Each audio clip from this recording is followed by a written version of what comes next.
director del Campus de Alcoy, Juan Ignacio, amigo Juan Ignacio, Paco Picó, subdirector de Relaciones también con el resto de sedes, resto de acompañantes, jefa de estudios de la Universidad, de la Politécnica de Valencia en su campus de Alcoy, compañeros de corporación y resto de vecinos que están aquí hoy en esta presentación de este vídeo del que tenemos la suerte algunos de ser hasta protagonistas, así que estamos así de enhorabuena, un poco de enhorabuena. Bien, esto se enmarca dentro de una de las actividades que teníamos previstas dentro del convenio con la Universidad Politécnica de Valencia, concretamente en lo que es el aula Río Sec, que lo que pretende en definitiva es poner un poco en valor nuestro patrimonio cultural, en este caso nuestro patrimonio cultural hidráulico del que somos poseedores y que tenemos que ponerlo en valor. Y de eso se trata. Así que lo importante es que nos presenten el trabajo, que los alumnos que lo han hecho, a los cuales le doy la enhorabuena anticipado, y que Paco Picó nos explique un poco en qué consiste este trabajo. Y nada más, nosotros, yo saludarles, espero que aprecien el trabajo y que les guste, y ceder la palabra al director Juan Ignacio de la Universidad Politécnica de Valencia en su campus de Alcoy, que también pues les saludará y dirigirá unas palabras rápidas para que podamos ver el vídeo cuanto antes. Así que muy buenas tardes. Un placer estar aquí con todos ustedes, vosotros, vosotras, y estar con los protagonistas, porque me he visto a Paco saludando a mucha gente que me ha dicho que eran protagonistas, con los alumnos que han estado trabajando duramente en esto, e indicar que el aula Riusec es un ejemplo de una forma, de las muchas formas que tenemos de colaborar con Muchamel, que Paco Picó, que va a subir a continuación y que ya se puede ir preparando porque voy a ser breve, es un ejemplo de un subdirector que, además de tener en cuenta lo que es la coordinación de sedes, además es el director de este aula, y que con mucho gusto y además con alumnos del grado de Ingeniería en Diseño Industrial y Desarrollo de Producto, pues han estado trabajando en algo que para nosotros es muy importante, que es temas de interés para el entorno, desarrollarlos con gente de la universidad y ofrecer un producto a ese entorno resultado de ese estudio. Este es un magnífico ejemplo de cómo aprender, se puede de la universidad aprender aportando a la sociedad el conocimiento desarrollado. Y sin más, pues nuestro compromiso con la ciencia y la cultura lo extendemos también, alcalde, si me permites, a que la semana que viene y la siguiente, el lunes de la semana que viene, empezamos la Semana de la Ciencia en el campus de Alcoy de la Universidad Politécnica de Valencia, que estáis todos invitados, donde además uno de los protagonistas es vuestra bibliotecaria de esta ciudad, que va a estar allí contándonos cosas que están relacionadas con el aula Riusec. Así es que este año integramos el conocimiento de la ciudad en el entorno universitario. Y sin más, Paco, si eres tan amable, ya puedes incorporarte. Para mí sempre és un goig estar així en Muchamel. Jo crec que algun dia tindran que tirar d'este poble. I jo volia dir-los soles tres coses. Una, que el tràiler del documental en les xarxes socials, en el Facebook, ja té més de 1.700 visites, per tant hi ha una gran expectació per ell. L'altra cosa que volia dir és que tinc que demanar perdó als protagonistes del treball del documental, és que eixen ahir, perquè tenim més de 4 hores de filmació i això seria impossible de veure-ho així en una... El que hem fet és retallar perquè siga més ameno i més divertit i més, no sé, intentant que els agradara. Per tant, es demana perdó i si no els agrada, en un poble de tomàquets ja saben a qui les tenen que tirar, no? I l'altra cosa que voldria dir-los és que justament la setmana passada, en uns temps tan convulsos com tenim, van haver dues frases que m'interessa contar-los perquè tenen molt a veure en aquestes coses. Hi havia un filòsof que en Barcelona la setmana passada un filòsof italià ens deia a tots els que estaven per allí que un pueblo que pierde la memoria serà incapaç d'interpretar el presente e imaginar el futuro. I al mateix temps, al dia següent, a Madrid, una filòsofa entranyable catalana de Barcelona deia que els humans som memòria i, per sort, recordem sobretot allò que ens emociona. Jo crec que estic en un gran goig en aquest poble perquè a mi m'emociona tot el que tenen per ací i espero que això els agrade després de veure-ho. I no vaig a dir res més, es podia explicar moltes coses del treball que hem fet, però jo crec que val la pena que ho mirem perquè a més vaig a començar explicant la introducció del documental ja ahí en la pantalla. Així és que moltes gràcies i, com dia, és un plaer estar així. Aigua, Terra i Vida pretén ser un document gràfic, una mena de documental aficionat fet per els mitjans que té la Universitat Politècnica de València del campus d'Alcoi per a donar divulgació i posar de relleu el sentiment d'una història, d'una tradició molt arrelada en Mutxamel i que és molt desconegut. És fruit d'aquest treball, com un llarg ventall d'altres activitats que estem fent, és el fruit d'una relació que hi ha entre l'Ajuntament de Mutxamel i la Universitat Politècnica de València, que es substancia en una figura que es diu Aula d'Empresa, que en aquest cas rep el nom Aula Riu Sec. En ella ens dediquem a valoritzar el patrimoni hidràulic d'aquesta conca del riu Sec, que durant la història d'aquest país ha sigut molt important i molt significatiu des del punt de vista idiosincràtic i antropològic de l'àrea, i a més fou una de les riqueses més importants d'esta zona, que ara, en aquests temps, és molt desconegut. Per tant, el que hem fet és portar a aquest document fílmic unes entrevistes en personatges que encara recorden, que encara han viscut el moment de la decadència o dels últims esplendors d'esta horta alacantina, mesclats en testimonis polítics i històrics per tal de crear un document que pugui posar-se a l'abast de la societat i que a través d'ell es pugui conèixer una miqueta més quina és la importància d'aquest patrimoni. També dins de les activitats d'esta aula hi ha el treball d'alguns dels alumnes de la universitat que a través d'aquesta temàtica es suggereix que facin ells els seus treballs acadèmics com treballs finals de carrera, possibles investigacions i altres qüestions purament acadèmiques que baix el relleu d'aquesta temàtica es serveix d'excusa per a desenvolupar els objectius d'esta aula.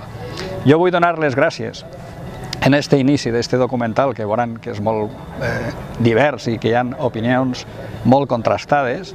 Vull donar les gràcies a tot el personal que ens ha ajudat des de l'administració del propi Ajuntament de Mutxamel, als tècnics de tant la Universitat Politècnica de València com altres universitats que també han col·laborat, i fins i tot a professionals externs del municipi que han tingut un afecte especial a totes aquestes infraestructures que deixem així en aquest testimoni simplement unes pinzellades. Moltes gràcies i espero que disfruten d'aquest document gràfic.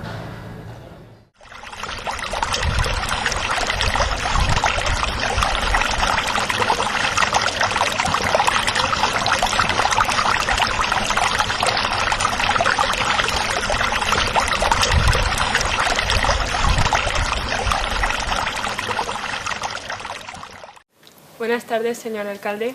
¿Nos podría decir qué es el aula Riu Sec y cómo nace? Bueno, el aula Riu Sec es un aula que se encuadra dentro de las actividades y del convenio que tenemos con la Universidad Politécnica de Valencia. Es una aula que lo que pretende estudiar es la infraestructura hidráulica de Mutxamel, que como sabéis tenemos gran parte de esa infraestructura hidráulica de la Huerta de Alicante. Está aquí ubicada en nuestro término y lo que pretende pues, es estudiar eso pues, estudiándolo relacionado con el pueblo de Mutxamel y su repercusión en el pueblo, tanto econòmica com social com cultural. I en quant a l'aula Riu Sec, que vos heu presentat, pues nada, és un projecte que venim desenvolupant en la Universitat Politècnica de València. Vosaltres ja sabeu que nosaltres tenim una seu aquí en Mutxamel. Es van posar com a objectiu posar en valor el patrimoni cultural i natural que té el nostre municipi. I un d'ells és el nostre sistema de rec, que és el sistema de rec que ha bastit tot el que es pot conèixer com el Camp d'Alacant o l'Horta Alacantina. I sempre ha tingut l'aixia des del nostre terme, en els nostres assuts, vinculats al Pantà de Tibi, que el Pantà de Tibi en el seu primer moment va ser ideat per un mutxamelero, per Pere Cano Izquierdo i Miguel Alcaraz. Com naix la idea de fer l'aula Riu-C? El nostre patrimoni hidràulic tindria que posar-se en valor, hauria de posar-se en valor. S'havien fet una sèrie d'activitats, en l'any 98 es va restaurar l'assut de Sant Joan, però s'havia quedat un poc molt dedicat a les rutes turístiques, més que turístiques mitjambientals, i nosaltres consideràvem que tenien d'anar un poc més allà perquè sí que tenim aquesta presència o aquest valor patrimonial que devem d'explotar i sobretot que servisca un poc de reclam per al nostre entorn i que ens ajude a conèixer. Es por su valor socioeconómico, cultural, histórico, y que los que no lo conozcan, lo valoren y lo cuiden sobre todo. Y que se divulgue por la provincia y por la comunidad. Evidentemente se tiene que intentar poner en valor para que nos visiten, lo vean y seamos, bueno, todo alcalde lo que quiere es que su pueblo pues mejore en todos los aspectos y ese es un aspecto importante, mostrar nuestra cultura. Que parlar de l'aigua per mi és un element dels més valiosos perquè sense aigua que siga de qualitat i sense l'aire és la vida de les persones. Con lo qual, això és per mi, parlar d'aigua aquí en aquestes terres pues és algo molt important i sobretot aquí en l'Horta d'Alacant, que sempre han patit d'aquest mal. Un assut és una presa de derivació, és a dir, són rius on, en el cas de la Mediterrània, els rius, sabeu que no són uns rius molt caudalosos, per tant tenen caudals d'al·luvió, que es poden dir. És a dir, quan se produeixen una sèrie de precipitacions, el riu puja. Entonces, se construïen una sèrie de preses de derivació que conduïen aquests aiguaducs, que aquí diem aiguaut, que és l'aulla que ve en rambla. Aquesta olla, quan una volta que s'avançava, se canalitzava i s'enviava per el camp. Però, clar, no teníem una presa on se poguera controlar aquest sistema. Entonces, se va construir el pantano de Tibi, que ja donava una estabilitat a l'olla, i, a més, teníem aquestes preses de derivació, que en el terme de Mutxamel en tenim tres, que és l'assut de Mutxamel, que és la més antigua, o l'assut de les Fontietes, se diu de les Fontietes perquè té unes ixies naturals d'aigua, l'assut Nou, o l'assut de Sant Joan, i l'assut del Campello. I perquè nosaltres teníem del pantano així a Mutxamel per vindre, hi ha 15 preses. 15 empreses, que són la presa, són parades que fem des del riu. Des d'aquí del pantano a la plena de Mutxamel hi havia 15 preses. I sempre ha hagut, antiguament, perquè era l'aigua bona i el riu es barallaven d'ací, perquè diuen, l'aigua de Mutxamel i nosaltres així no. Primer som nosaltres, i així se plegava el mínim, quan ja no volien, plegava així. Podria parlar un poc més sobre els preus que tenia l'aigua abans i la que té ara? Claro, sí. Antiguament, l'aigua del pantano es venien per subhasta. Es subhastava l'aigua, perquè hi havia quatre estacions de l'any, és quan traien l'aigua del pantano. O sigui, l'hivern, en 3 mesos, pagava la treta de l'aigua, que valia entonces, pues valia una peseta el menut. Pues la finca que tenia 30 fulles eren 30 minuts que li donaven només d'aquesta aigua. I era a peseta, pues, 30 pessetes que pagava. En aquests 4 mesos, si fem 2 tandes o 3 tandes, ja regaven sense costar-te més diners. Regaven només la treta de l'aigua, que era eixa. Que per això aquí hi havia 2 classes d'aigua. Aigua jove i aigua vella. L'aigua vella va ser quan es va fundar el pantano, va ser per traure els diners per pagar l'obra, però no van tindre prou diners. Entonces, quan van fer el recuento, pues diu, falten diners, i entonces van fer l'aigua jove que diem, que és, van donar 1 minut per tafulla. Primer l'aigua venia directa del riu per la Sica Major a repartir-la. Per això regaven nit i dia. Aquí no parava de... Tocava a les 10 de la nit, a les 10 de l'hivern. A l'hora que el tocara, havia que eixir a regar, això es perdies la tanda. Si compraves 2 hores d'aigua i no regava, doncs no regué perquè feia per la nit. Ja, aquestes 2 hores ja s'havien perdut i ja no es comprava, ja no es recuperaves. Hasta l'altra tanda, que tornava altra volta, però ja havia que tornar a comprar l'aigua. Aquí l'aigua se mantenia així. Hasta que van fer ja el pantanet, que hi ha ara, va ser ja per rebalsar l'aigua, perquè ja, els homes ja... Fent la cosa més moderna, Y van a decir, pues hay que aguantar de nit y regar de día només.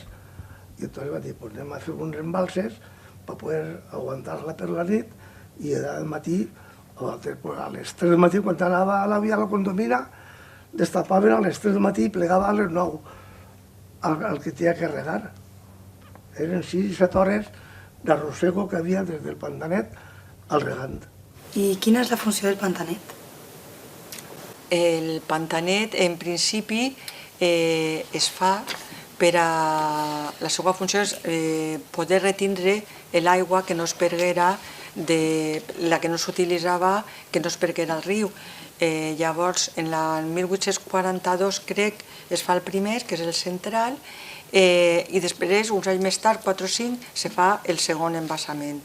Quan ja veuen que no era suficient perquè l'agricultura va en augment, se construeix el tercer en el segle XX, però sobretot se construeix perquè l'últim, perquè els llauradors, el torn de reg no parava.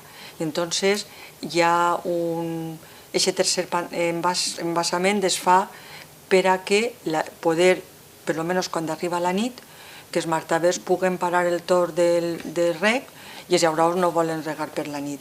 I al dia següent començar altra volta la tanda i a començar a regar els camps. Vull dir que la missió d'estos recipients, d'estos embassaments, era retindre el líquid per a que primer utilitzar-lo i segona ja després, sobretot per parar el torn de nit de reg, que era molt costós i la gent al final se cansa d'anar en el fanalet o en la llinterna. No era fàcil regar per la nit, se feia, però no era fàcil ni agradós. La síquia major, igual anaven a l'àvia i si tu eres davant, tu regues davant i era un sagrat i no... Ara, pues si a voltes, pues rega tu. Bueno, però era a voluntat, però per dret no. Entonces anava tot a l'ordre del dia d'ells. Sí, ells és molt d'això. Quan anaven ells, anaven al riu, que ara ja no poden, a fer arena a tot el riu. Pues no olien res, traien diau, els canyars. Tots els rius plantaven canyars, perquè es traien diners dels canyes, això. I tot, invadien el riu, però es plegaven a l'hora de la collita dels canyes, collien els canyes i deixaven el riu net. ¿Y en qué fecha se sitúa la construcción del azud de Muchamel? Lo que ahora los especialistas hablan del siglo XIII, pero lo que vemos hoy es más de época moderna y contemporánea. Pero ahora se estaba estudiando por parte del MARC, han estado haciendo una serie de prospecciones en nuestro entorno, han hecho una prospección desde el mismo pantano de Tibi hasta la desembocadura, sobre todo se han fijado en nuestros sistemas. Ellos han descubierto lo que ya el cronista Escolano decía, que teníamos la sequía de Senamorás, que era una conducción romana de agua. ¿Nos podries explicar un poquet quina era la funció d'un assuter? Devia de cuidar que tots els engranatges que possibilitaven, primer, l'entrada a les sèquies i després, quan ja els llauradors no volien més aigua perquè ja havien regat els camps, havia que tornar-la a abocar al riu per mig d'un sistema que en castellà es diu aliviaderos, però aquí en Mutxamel aquestes comportes es diuen els lladres, perquè tornaven a robar l'aigua i a tornar-la a tirar al riu. D'ahí que en un moment determinat aquest mecanisme que està tapat per una mena de bòveda o alcabó, que es diu una casamata, es transforma això en vivenda per a l'assuter, per a que l'assuter s'empuga la família a anar a viure a aquesta casa i no estiga una persona soles, perquè a més el problema major residia quan l'aigua entrava ja l'aigua dins, feia molta pressió i era pràcticament impossible que una persona soles poguera, amb la força que duia l'aigua, alçar aquesta comporta. I ja imagineu-vos si l'aigua venia de nit, que tenies que estar en un fanalet mirant a veure per a on i de quina manera. Entonces ellos majoritàriament cuidado de que mantindre nets i que no hagueren desperfectes i després també estar atentos per quan venia l'aigua out o bé per a regar, en el cas de l'assut de Mutxamel, quan venia aigua del pantà de Tibi i la deixaven entrar a la sèquia mare. Bueno, i també cuidaven les sèquies. Tenien cuidado de que sèquies que estagueren propet de l'assut estagueren netes i conservades. Abans has dit que l'aixuter vivia en l'assut. Podries dir-nos com era la seva vida, com vivien? Pues, a veure, no era... Ara ens pot semblar que allò era una vida un poc complicada, però en aquells temps molta gent d'aquí a Mutxamel vivia en cases de camp, vull dir, era un camp molt poblat i a més en bones cases, i la gent quan se casava tampoc se construïa tant i la gent normalment se n'anaven de casers a molt puestos, i a més en aquest cas l'assuter tenia un jornal que venia de la comunitat, del sindicat de regants. Eren càrrecs que generalment passaven, si el fill volia, de pares a fills. Com vivien? Pues allí, per exemple, en l'assut de Sant Joan, l'últim assuter que viu allí, la família tenien de tot. Tenien les 2 habitacions, tenien cuina, tenien un forn i al voltant de l'assut ells mateixos cuidaven, conreaven de tot. Tenien oliveres, tenien garrofers, tenien vinya, plantaven hortalissa i se podien permetre el luxe, tenien gallines, de fer pastes quan venien els dies de festa. I com era el sistema d'avisos acústics que realitzaven per avisar l'arribada de l'aigua útil? Això era quan estaven els del riu de dalt, els del pantano, tiraven entonces una escopeta. Els del baix del riu, hi ha un molí que es diu el molí Xapitell, ahir tornaven a tirar una altra escopeta. Els que estava aquí dalt, entonces aquí a l'entrada de Mutxamel, hi havia una altra. Entonces tirava eixa i ja preparava, que sabia que ja venia l'havia hagut, ja venien tots en l'àuia. I entonces tirava el de l'assut, tirava el tir, i entonces hi havia una campaneta que diu l'Alamera, vosaltres no ho sabeu, allà al Ravalet, es diu el Montserrat. Allí hi havia una ermita, que era el Montserrat, i allí hi havia una campana, i quan tocava la campana, esta, i així tots els regars del poble, i eixien tots a regar. Per això entraven millor 4 o 6.000 litres d'aigua per la seca major, i anaven repartint-se-la uns i altres, anaven un braçal, que hi havia 200 litres, doncs 200 a l'altre, 300, a repartir-la, perquè ja anava a caure a Sant Joan, que caia s'ajuntava l'aigua del Valeró, que diem nosaltres. Així que ve de l'assut de Sant Joan, això era per regar d'aigua hagut també Sant Joan, per si hi havia poqueta, la que agarrava el Mutxamel es quedava aquí dalt, i la que anava pel Valeró era per regar Sant Joan. Es té constància d'algun gran aiguagut que hagi ficat en perill els assuts o els hagi destruït? Bueno, el de l'any 89 que va destruir el pont del Campello va destruir molt l'assut del Campello. És a dir, sí que han hagut fortes avingudes d'aigua. I després en la història de Mutxamel tenim el llibre de la Confraria de la Mare de Déu, que és un llibre escrit en el que coneixem en 1613, però conté un manuscrit o un llibre que es va encontrar que era del pare de mossèn Artés, que era de 1500, pogueren dir, de principis del segle XVI. Ha vist vostè desaparèixer alguna de les preses per algun aiguagut? Sí, aquestes desapareixien totes, perquè eren totes, posaven de pedra o costals de canyes enmig del riu, tapat en terra i ho fem presa així. Quan venien a arribar s'ho emportava tot, però ho tornaven a fer perquè tenien el dret, perquè això és de tota la vida. O sigui, que no puc llevar-les perquè sempre han sigut el que era el dret del riu. Aquí l'únic que era ja és la de Mutxamel, la de Sant Joan i el Campello, són les 3 últimes que són les que segons aquí vaig, però les altres encara estan, algunes, altres ja han desaparegut, perquè també el personal també ha fugit del riu, el personal ja no viu en el riu ni res, ja no es treballa. S'ha abolit tot això. Com es reflejava, per exemple, en el llibre de la Cofradia de la Mare de Déu de Loreto, la festa de Mutxamel està lligada o perquè plovia massa o perquè no plovia. I és un llibre complicat de llegir, però van fer la transcripció i avui en dia és un llibre que s'utilitza en algunes universitats. Els professors propluvian, per exemple, t'indiquen quan eren les èpoques de sequera. Quan traien a la Fas Divina i a la Mare de Déu de Loreto, era sequera absoluta. Però, a més, en el llibre ens apareixen totes aquestes coses de les quals estem parlant, en forma de miracle, en forma de lo que vulgueu. Entonces el poble de Mutxamel és afortunat perquè les persones que van escriure aquí, a banda de portar la comptabilitat i explicar-nos qui eren els cofrades de la Mare de Déu de Loreto, es permetixen un llenguatge, a més en un valencià modern, ben escrit, de quines eren les asséquies, els assuts, els molins, tot això està aquí.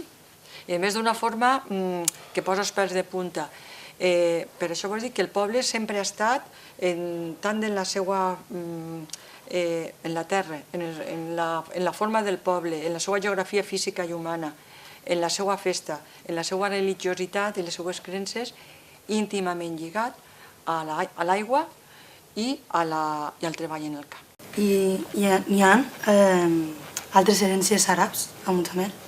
Bueno, nosaltres tenim el que és el barri del Ravaler, que sempre s'ha dit que ha sigut un barri, podríem dir, morisco, i després tenim una sèrie d'alqueries típiques de l'època àrab que tenien en tot el nostre territori. Després tenim totes les torres defensives, que no són d'època àrab, sinó que són d'època moderna, però vinculades un poc a aquestes ràcies o a aquestes incursions que feien els pirates, i per tant necessitaven fer més forta la costa construint aquestes torres de defensa. Per exemple, la Torre Campanar és una torre de defensa, en Mutxamel també tenim la Torre de Ferraz o la Torre de les Paulines.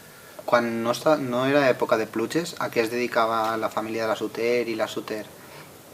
Quan no era, com he dit abans, ells tenien un tros a sud amunt i a sud avall. Per exemple, Carlos Samperet, que va ser l'últim Suter que va cuidar la sud de les Fontetes, més endamunt hi ha 15 preses que no tenen la categoria que té la presa de Mutxamel, però ell tenia que recórrer allí damunt tots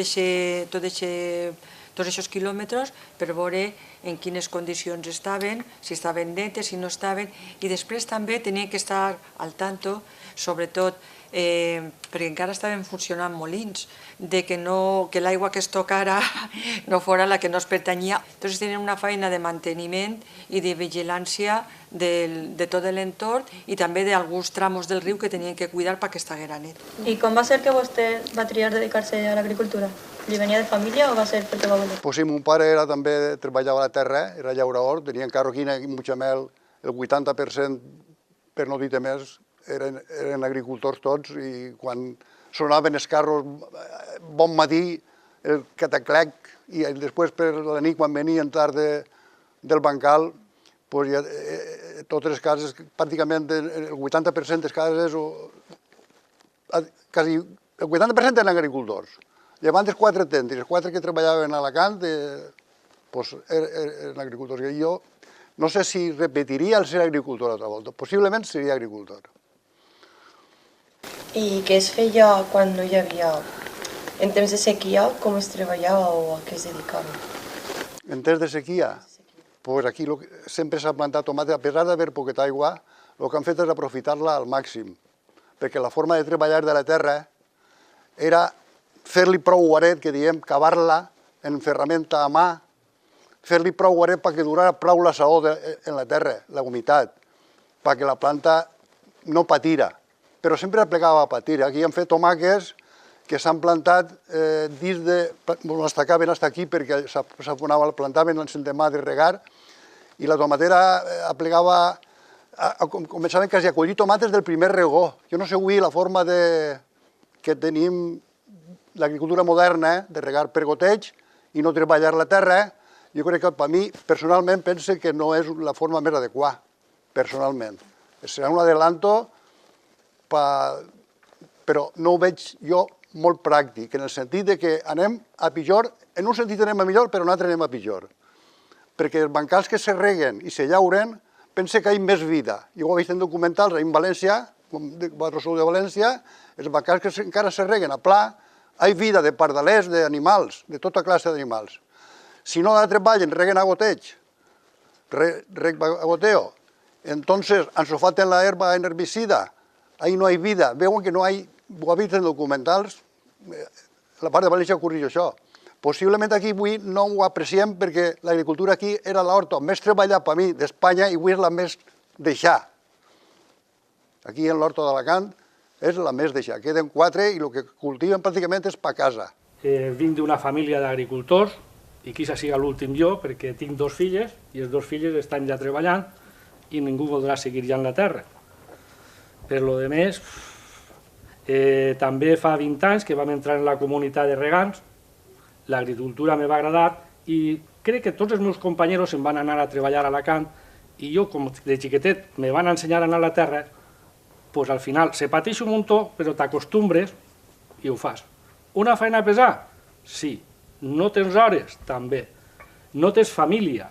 Tampoc, perquè no pots disfrutar de les teues filles. Ara podem disfrutar dels nets, més. És així. Si m'aconselleu con la pregunta de antes de si un fill que vaig a la terra, vos diré el que dia mon pare a mi. Vés-te'n, estudia i vés-te'n. Però les possibilitats de nosaltres no podien donar-nos una carrera. Entonces tenien que estudiar una feina o la terra. Vaig elegir la terra. Quant a l'agricultura, què és el que sempre s'ha cultivat així, a Mutxamel? Què és el que sempre s'ha cultivat? Mira, l'horta d'Alacant va haver una època, jo crec que des de sempre els documents antics ens parlen de la gran producció de la vinya, del vi. De fet, en Alacant, el port d'Alacant tenia, la ciutat d'Alacant tenia exaccions per a exportar el vi. Una altra de les coses que creixia, i molt bé per aquestes terres, era la barrella. Aquí, de fet, encara havia una finca, hi ha un carrer que es diu així, a partir a Barrella. La barrella és el que en castellà després dona origen a la sosa càustica. Això era una planta que la toques fa olor de lejía, el que és la lejía, i també s'exportava en el port d'Alacant per a fer sosa i per a blanquejar. S'exportava a Europa. I una altra de les coses que tenia molta xia eren les figues que es deixaven secar en els canyissos, després s'empolvaven en farina i també s'exportaven. Un altre producte del qual és simptomàtic com ha caigut en l'oblit eren les moreres. Hi havia moltes moreres, perquè se feia seda. Aquí en Mutxamel i aquí en el País Valencià, per exemple, ara en València crec que s'ha reinaugurat l'edifici on s'exportava la sederia i després cultius de forment, cibà, oli, moltes oliveres i hortalissa. Algun dia vos llegiré totes aquelles espècies que ja han desaparegut. Encara que el nostre escut oficialment tinga aquests escudes nous, les 3 branques d'armeler, les 3 flors d'armeler, els armelers és un cultiu nou, modern, perquè quan ve la famosa plaga de la filoxera, que ve de França i arrambla cap avall, aquí primer pensaven no mos arriba, no mos arriba, no mos arriba, però al final sí que mos arriba tot. I això porta una ruïna i és quan la gent té que emigrar, la gent se'n té que anar, no sols aquí hi ha pobles que es desfan per complet, que se'n van, és el cas de Relleu, per exemple, i el que fa la gent és suplantar el cultiu de la vid per armeles.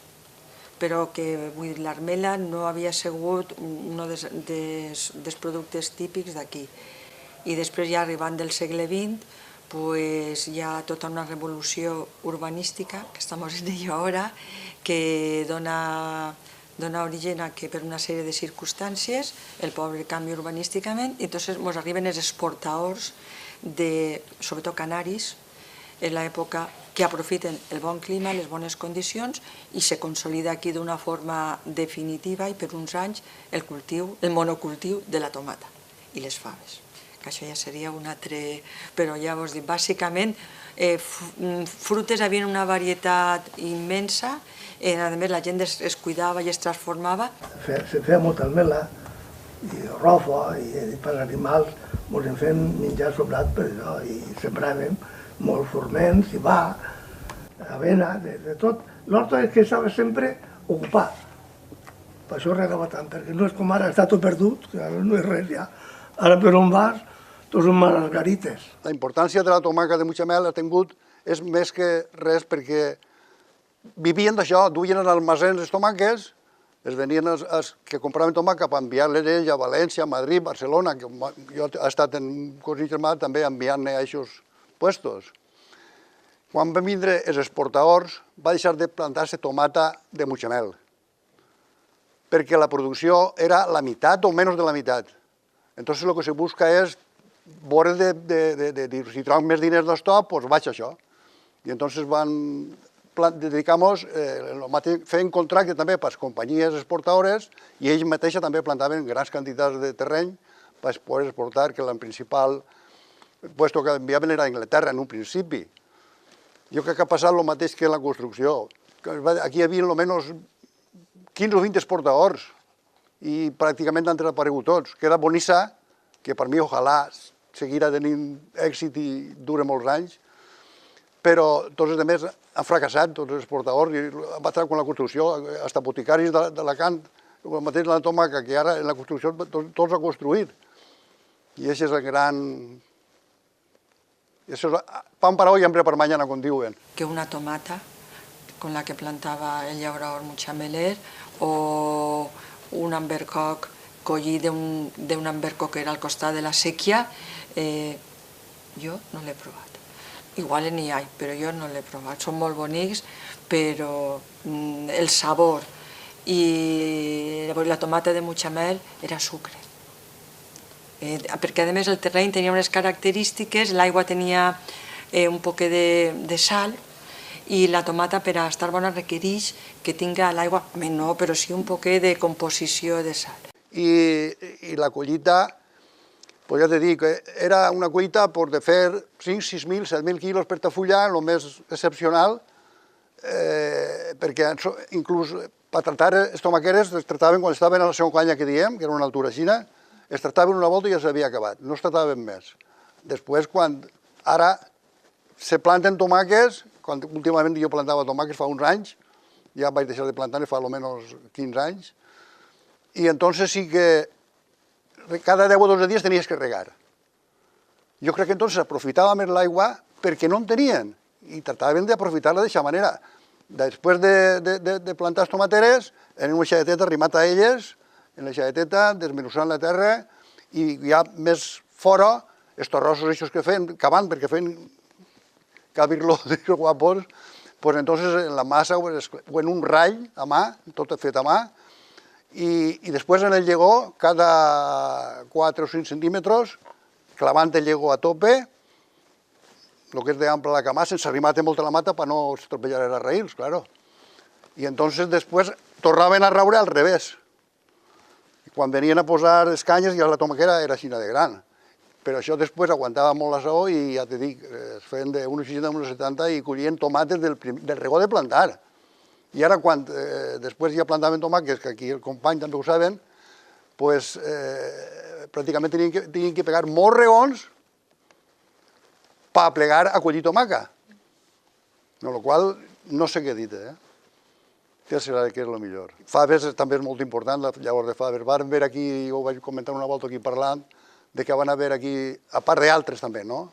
Però el més important va ser els germans Asensi, Pepe i Juan, que es diuen, que van fent llavors de faves en sacs de 50 quilos, es etiquetaven pel Ministeri d'Agricultura i es repartien per tota Espanya. Tenien primera, segona i tercera. Podria ser, jo he anat a collir faves en ells i regar inclús, Pepe i Asensi, Juan i Pepe Asensi, i duien les faves i el Calvari, que és la serra, es restenien per secar-les i després duien una era per batre-les. No se podia competir en aquestes empreses que a més arriben en els anys 50 i que en principi el llaurador tradicional es veia així, primer en alegria perquè ens compren i tal, però quan es donen compte de la transformació que suposa tot això, és quan veia definitivament la hecatombe de l'agricultura tradicional, perquè a més aquesta gent, aquestes empreses el que fan és que canvien per complet el sistema de possessió de la terra. Ells comencen a comprar grans superfícies en el que aquí se considerava secà. I els llauradors miraven així a dir, allò, allí només que hi ha 4 pardals perduts per allà dalt i allí no hi ha aigua i tal. però clar, comencen a tenir recursos, comencen a perforar, van excavant de l'aigua i després comencen aquests cultius que pràcticament no s'entren plagues i el sistema de distribució no és competitiu. Un llauraor normal no pot competir ni en els sistemes de distribució, en els llaors, ni en res. En el riu hi havia una altra classe de tomata que era, diguem, la tomata del riu. Era pareguda que vosaltres coneixereu, la tomata valenciana, que té menys color, és més així, més grogós, més blanquia, no? Bon sabor sí que tenia, que té. Aquesta tomata valenciana també té molt bon sabor. Però aquesta tomata no sé per què, degut a l'aigua que tenien, que era aigua de pluja, era del pantà de Tibi, i quan aplegava aquí baix, el que replegava del riu, algo més de salinitat, i aplegava aquí sobre l'1, el 1000 de salinitat, que era una aigua excel·lent, i la terra, no sé quin component tenia, la qüestió és que feien unes tomates molt bones, tota la seva, diuen, la tomata Raf, d'ahir d'Almeria, més dolça, però potser a tota la gent no li agrada la tomata que sigui tan dolça, el mateix la valenciana, que té el seu gust, que té un poc d'àcid, que era molt apreciat, ha sigut molt nomenat i molt apreciat en qualsevol part, molt a Saragossa i Bilbao en enviat de tomàquets també. Barcelona, precisament, per sucar, d'eixa Canària, també n'han enviat molta, però ja t'he dit, eixa altra, debut, jo crec que també, al polinitzar-se, al dur tanta varietat, jo crec que han perdut també el que és la tomaca de Mutxamel, ha perdut molt, perquè s'ha polinitzat en altres varietats. L'estat juntament i deixar també de plantar-ne, doncs no. Entonces sí que miraven si tenia el pessó xicotet, si tenia la coleta xicoteta. Sempre a l'hora de fer la llavor per nosaltres, quan la veiem per fora, sempre buscaven tomaca. S'havia ratllat una tomaca, aquestes pallaors que estaven ratllades. També altres, com t'ho va dir, que deixaven que la tomaquera alcançava a aquesta altura en un regó. Clar, quan regaves, explotaven. I entonces llavors la que feien de llavors, aquesta tomaca la que feien llavors, perquè se ratllaven i no podies enviar al mercat. Però era bona igual, no sé perquè explotaven, però entonces l'aprofitaven per vendre-la llavors fora. Era una cultura de l'intercanvi. A mi, per exemple, avui em feia falta anar a plantar. Jo no contratava ningú, però tu tenies el bancal al meu costat i jo te deia, per favor, me pots vindre a ajudar? I tu venies. Tu venies avui i jo al dia següent era el que es deia vaig a tornar el dia, perquè quan tu havies vengut a ajudar-me a mi, jo després, quan a tu te feia falta, anava i el tornava el dia que tu m'havies donat a mi. Quan algú portava, no sé, collia tomates, el que havia darrere de la casa en l'hort, la gent ho distribuïa. Mira, ha portat tomates, mira, ves donant-li a la veïna. I pràcticament el que havia de temporada d'hortalissa era el que havia a la cuina. Els canyars, tots del riu plantaven canyars, perquè es traien diners dels canyes, això. I tot, invadien el riu, però es plegaven a l'hora de la collita dels canyes, collien els canyes i deixaven el riu net. No com ara no toca ningú el riu. I ve una riuà i ho va fer pel botó, i ja està, mira, inundacions aquí i allà. És per el que porta el riu. I antes no, antes tots els linderos del riu, tots se netejaven, tot el riu, per tindre tots nets. En la canya, després de netejar el riu, què feien amb ella? Les canyes no, això ho traien bé, ho traien tot per vendre-ho. Es venia? Claro, quan tallaven els canyars, es traien fora, netejaven tot ben net. I entonces això ho feien en garbes, diguem, postals, i entonces els que plantaven tomateres, tot era a base de canyes, no havia arròs com ara que porten de castanyo i això, tot era tot canyes, i aquí se'n gastava molt de canya. Els del riu no fem prou de canyes per tota l'horta de vi. I les canyes, ara està prohibit tallar-les, no sé per què, però hi ha una llei que diu que no se poden tallar. Entonces els canyars tenien una utilitat.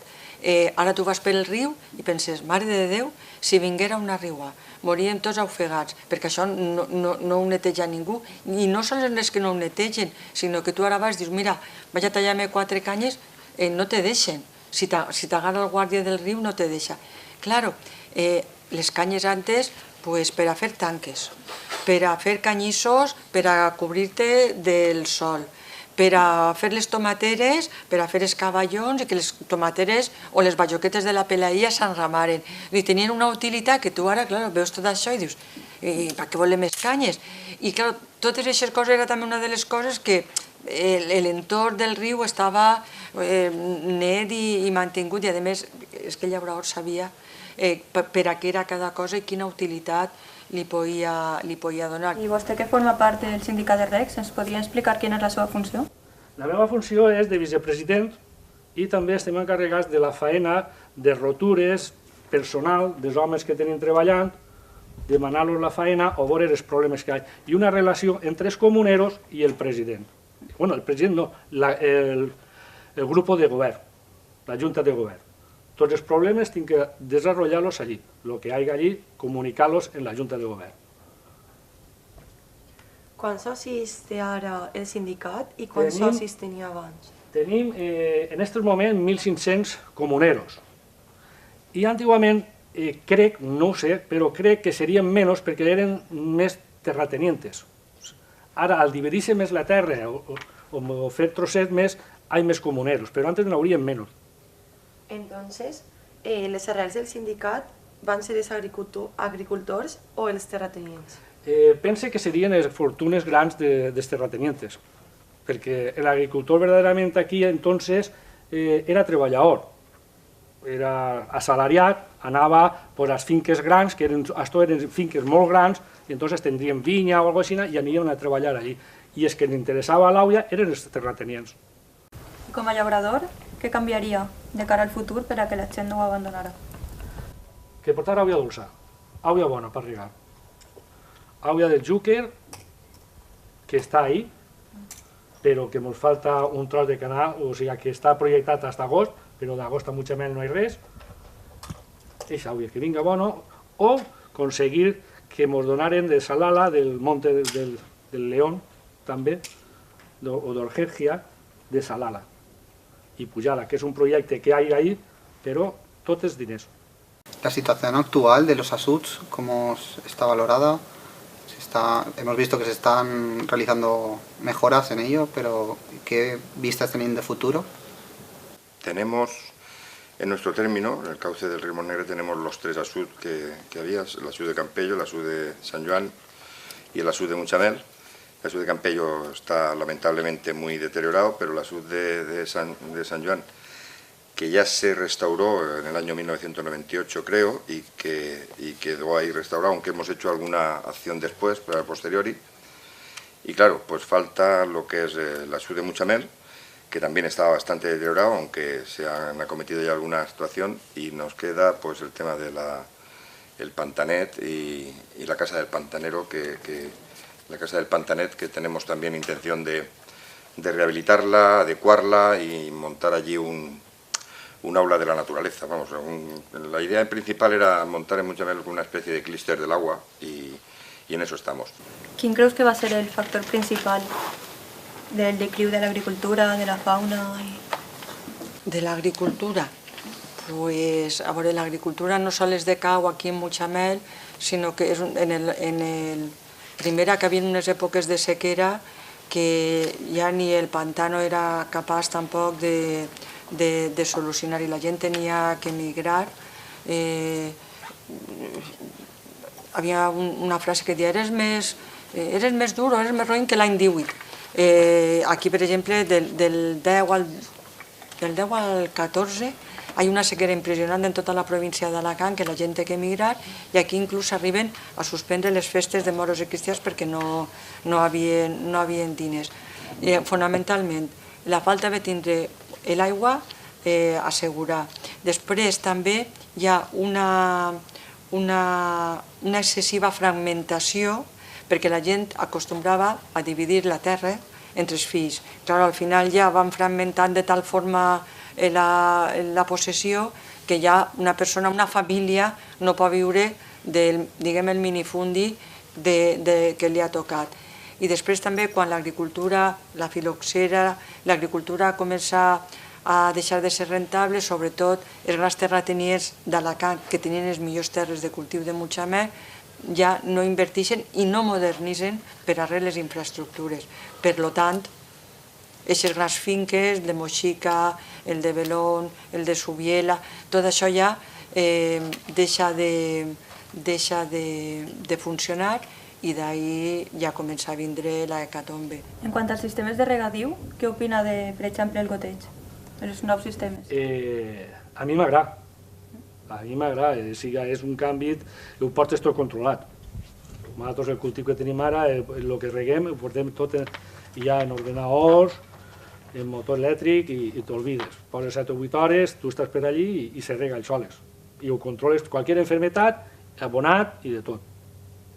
Jo també vaig tindre invernaderos i me va agradar molt la lucha integral. Això dels vegetarianos, com es diu? Això que no posen veneno ni res, ho veig molt difícil. Ecològic. Ho veig molt difícil. La integral me va agradar molt, molt. No utilitzes insecticides d'impacte, que això ha sigut una... Nosaltres hem fet de xiquetet barbaritats en els insecticides. Vam entrar ahí, va anar molt bé la cosa. En pebrera, en tomata, però tens que tindre-ho tancat. Me va agradar. Però al final vaig tindre que deixar-me-ne i anar-me'n allà fora. L'últim que plantava eren carxofes, faves y últimament brócoli y florecol. La Generalitat, a través de su Consejería de Empleo, sí que está ayudándonos con los talleres de empleo. Se han rehabilitado senderos, se están rehabilitando acequias, se han rehabilitado las paredes. Intentaremos recuperarlo lo mejor posible con la finalidad de que se nos conceda la declaración de bien de interés comunitario de todo este sistema de riego de la Huerta de Alicante.